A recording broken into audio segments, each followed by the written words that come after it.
on one of the early grant maker, grant seeker meetings, we had a very difficult election, very difficult. And you had two incredible women, Mrs. Engler and Mrs. Blanchard. And they both committed to come because we were in the transition. So everybody wanted the new First Lady, but they also wanted the former First Lady because they had served roles through the Michigan Community Service Commission. And so they wanted him there, and it was very difficult for Mrs. Blanchard at the time because it was the governor was 24 points ahead and then ended up losing, so it was a very difficult thing. But yet you had two incredible women who were both just very incredible people. And somehow they were, which would make sense, they were seated together at the head table. And some of us didn't want to be at the head, so we were at a different table and so on. And pretty soon in this first dinner, about an hour before the dinner, I'm getting one of these from Pete Ellis, and he and Romney are talking together. And they pulled in there and said, "We're going to split that table up." And Pete said, "Don't give me this BS about not sitting at the head table. You're doing it because there's a reason," he said. We're going to put you in the center between the two First Ladies," he said.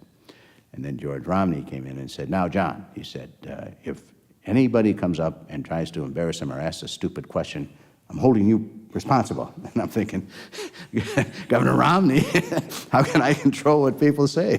He said, "I'm holding you responsible." He said, "If they leave in any way hurt in this thing, I'm holding you personally responsible." And I thought, typical of George Romney, right? That's why he was so successful in his role.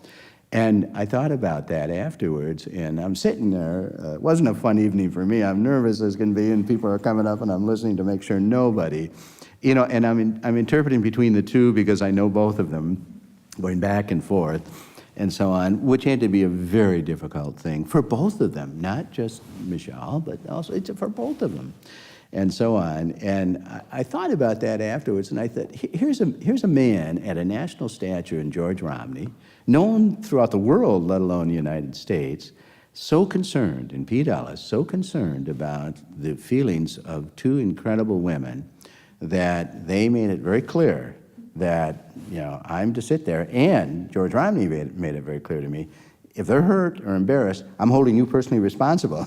I don't know what I could have done. If someone came and caused, I probably could have jumped over the table and wrestled him or something, I don't know. But it was the funniest thing, but it was a wonderful story about George Romney, wasn't it? I mean, this guy is the most incredible person in many ways because he cared. I mean, he cared nationally, but he cared at that level, and he didn't want them hurt. He felt honored that they both would come in a very difficult time for both of them to perpetuate the whole not-for-profit movement, because both of them, as you know, were very important to Michigan Community Service Commission. That was their role, the First Lady's role, is that responsibility. So it was a very interesting story that I will always remember. I had just tremendous respect. I chaired Give 5 with George Romney and Ted Taylor and myself, and we chaired this section, the Detroit section. And I get a call from Ted, said, "Whatever you're doing Thursday morning, cancel it." He said, "You and I have been summoned."